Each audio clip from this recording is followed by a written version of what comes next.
Our next speaker was Welsh Secretary in the David Cameron government. He was a leading player in the Leave campaign in Wales, and let us not forget that Wales voted Leave. He was also a minister at the Department for Exiting the European Union between 2016 and 2017, so knows better than most exactly what's going on. David Jones.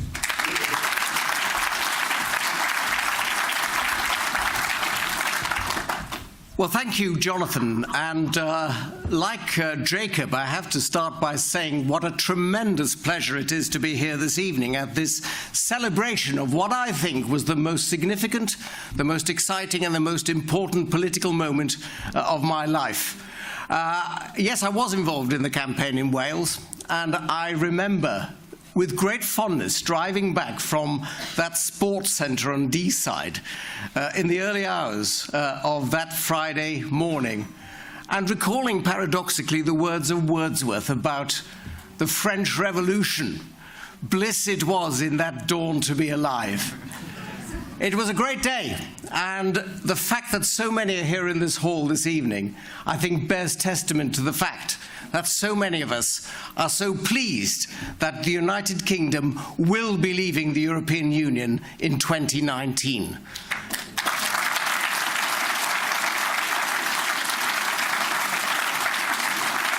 But while this is certainly a celebration, I'm here to sound a note of caution. We are now approaching, I believe, the most crucial time in our negotiations to leave the European Union. The vote was some 15 months ago. We triggered Article 50 just over 6 months ago. And according to the timetable that Michel Barnier has set out for these negotiations, we have now some 12 months to go before we arrive at the crucial point where we must have decided upon our future arrangements with Europe. Now, today, some of you may have heard, the European Parliament passed a resolution expressing dismay at the progress of the negotiations, saying that Britain had not made sufficient progress and that therefore it was incumbent upon the negotiators not to take forward any further discussions about our future relationship with the European Union.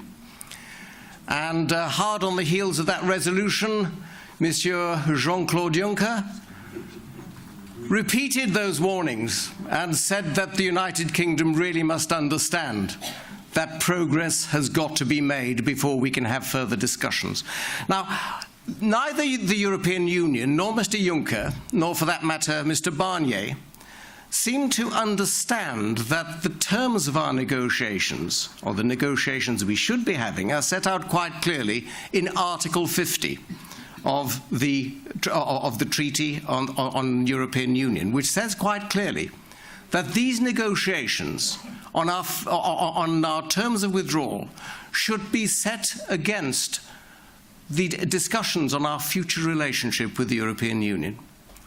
Now, given that the European Union adopts such a legalistic approach to all matters, one might have thought that they would have noticed that they themselves are in breach of the terms of Article 50.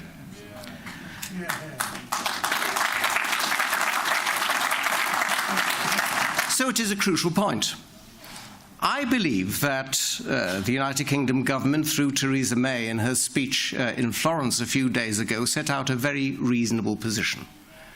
Made it clear that we were not averse to paying some money to the European Union, making it clear that what we sought was a free trade agreement of the kind that the EU has already struck, for example, with Canada.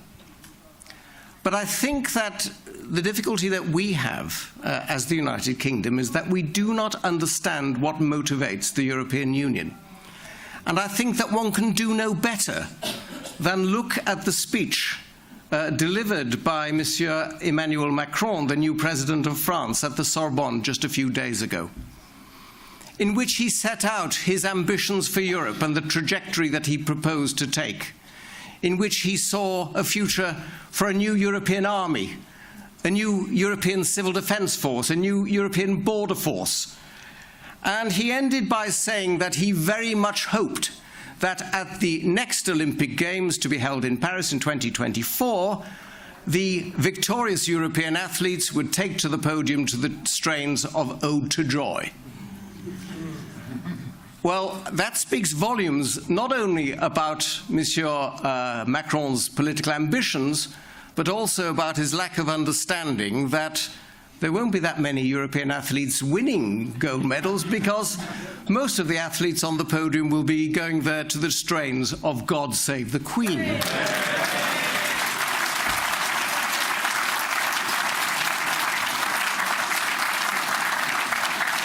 Nevertheless, a word of warning.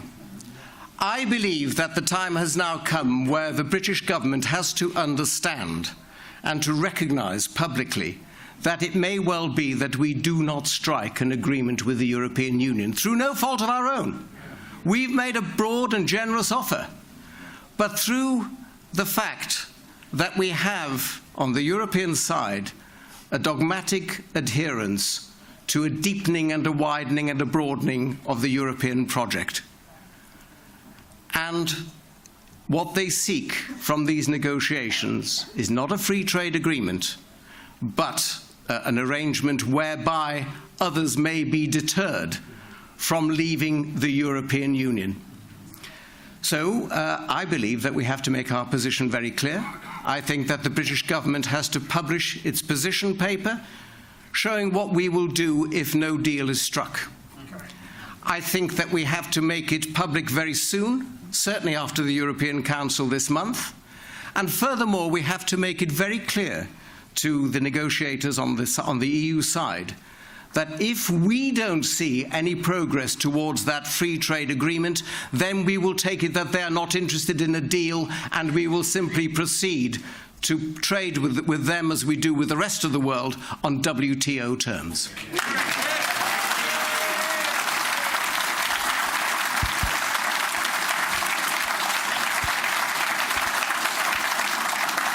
So, ladies and gentlemen, let us celebrate what we have achieved so far.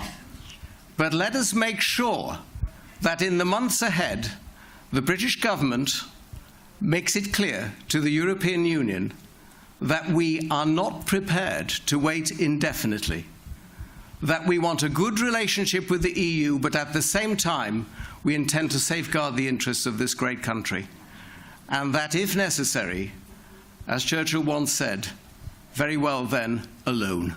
Thank you very much.